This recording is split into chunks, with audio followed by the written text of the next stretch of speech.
আমি বারবার বলছি কুকুরের স্বার্থে, আমি বারবার বলছি কুকুরের স্বার্থে।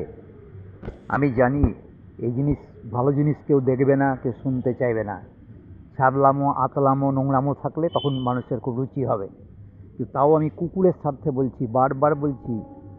আমি কুকুর লাভার নয়, কিন্তু আমি জীবজন্তুকে সেবা করি। হ্যাঁ, আমি বারবার কুকুরের স্বার্থে বলছি, খেতে দেওয়ার সময় সতর্ক হন। জানি আপনারা অনেক জানেন, আমি কম জানি। খেতে দেবার সময় সতর্ক হন। যে শক্তিশালী কুকুর আছে তাকে যেখানে খেতে দেবেন, আর একটা দুর্বল কুকুরকে তার থেকে 10 মিটার দূরে খেতে দিন। যে শক্তিশালী কুকুর তাকে খেতে দেবেন, আর একটা দুর্বল কুকুরকে কমসে কম 10 মিটার দূরত্বে খাবার দিন, যাতে মারামারি না হয়।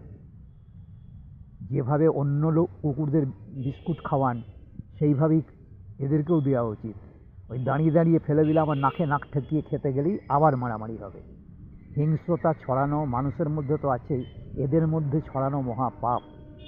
কুকুরের স্বার্থে বলছি, যদি কুকুর সত্যিই ভালোবাসেন, কুকুর বাঁচাতে চান, তাহলে আমি যা বলছি সেইভাবে খাবার দিন। 365 দিন আমি খাবার দিই, এই পাড়ায় সকলে জানে। জিজ্ঞেস করুন দোকানে দোকানে ঘুরে, যে কবে মারামারি হয়। কোনো দিন হয় না। সেই জন্যে আমি অনুরোধ করছি।